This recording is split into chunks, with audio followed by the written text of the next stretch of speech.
I'm often asked, why is my garden so green and lush? Well, the reality is, where I live, it's got fairly good rainfall, and for most of the year it looks pretty good. But right now, in spring, so we're going from September to October here in southeast Queensland in the subtropics, it's our dry season. And although this looks fairly green, I'm going to show you what my lawn looks like. That's my lawn. It's dry, it's kind of crispy, there's little bits of green, not much. But do I really care? Not at all. You see, in my garden, I rely upon my bushes, the shrubs, the trees and everything else in my property. And as you can see, I have a lot of trees. And my plants have to thrive in the root zone of all of those gum trees. So sometimes my plants thrive and sometimes they don't, but they have to struggle. They have to extract the nutrients, the water out of the ground before the gum trees get absolutely everything. And of course, my dog likes to run a lot and chase the ball. But she doesn't cause that too much of a damage. But the gum trees do extract a lot of the water and put a lot of stress in the garden. I've got plants that wilt, plants that don't look too good. For example, here's a Strobilanthus, a purple foliage leaf form.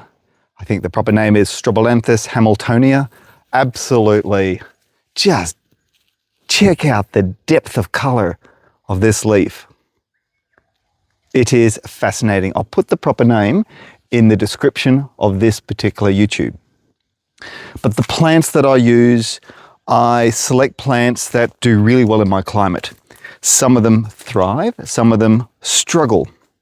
But through that process, it highlights which ones are better for my garden, which ones die and they're superseded by other superior plants, hopefully that I select that are better adapted to the conditions that I've got. Because I rely mostly on rainfall to irrigate my garden. So I do expect a little bit of depth. And I have a fair bit of land, and I do not wish to irrigate the entire property. So some plants under trees like this have died. Some, like the cordylines, as you can see in the background, have survived. I have non-native cordylines, native cordylines, all different species of cordylines. Philodendrons, believe it or not, are incredibly tough and resilient. The one back there in the background there is Philodendron Congo. This one here is Lickety Split.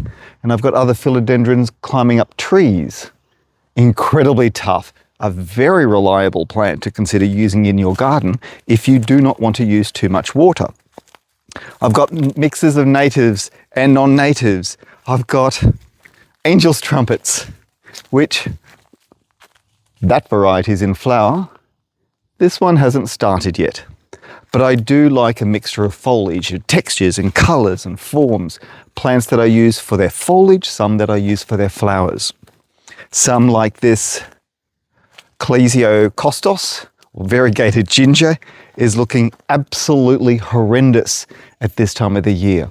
And if you saw the video I did, about 6 months ago, it was the most stunning, beautiful, variegated foliage plant I had in the yard. But this is what it looks like at the low humidity, low rainfall time of the year, just coming out of winter. Give it a few months and it will look stunning. It will again be one of my feature plants in my garden. I'm looking forward to it, but in the interim, I'm leaving it alone. It's a little bit like people who live in the cold climate. They accept the fact that deciduous trees drop all their leaves and look like bare stems. That's my equivalent. And I think it's very important as gardeners that we look at our garden, look at our plants, look at the species, the range of plants that we have selected, and accept the fact that they will go through various stages as they are growing and developing and maturing, almost like a juvenile to an adult. And they'll go through these phases with different flowers, different stages of their life. And that gives us the chance to look at nature, to watch nature, to see it grow, see it develop, see what it does. We are besides just observers of nature. We as gardeners look after the garden plants and help them achieve their best. So what is this video all about? Well, it's about not stressing over your lawn going brown, not applying too much water or irrigation to your lawn to make it look green, because the plants, the lawn will bounce back. So don't worry about it, it will be fine. Just be patient and you will be very pleased with the results. So if you're happy with this garden tip, please subscribe. And from Paul Plant Horticulture, thank you for watching. Cheers for now.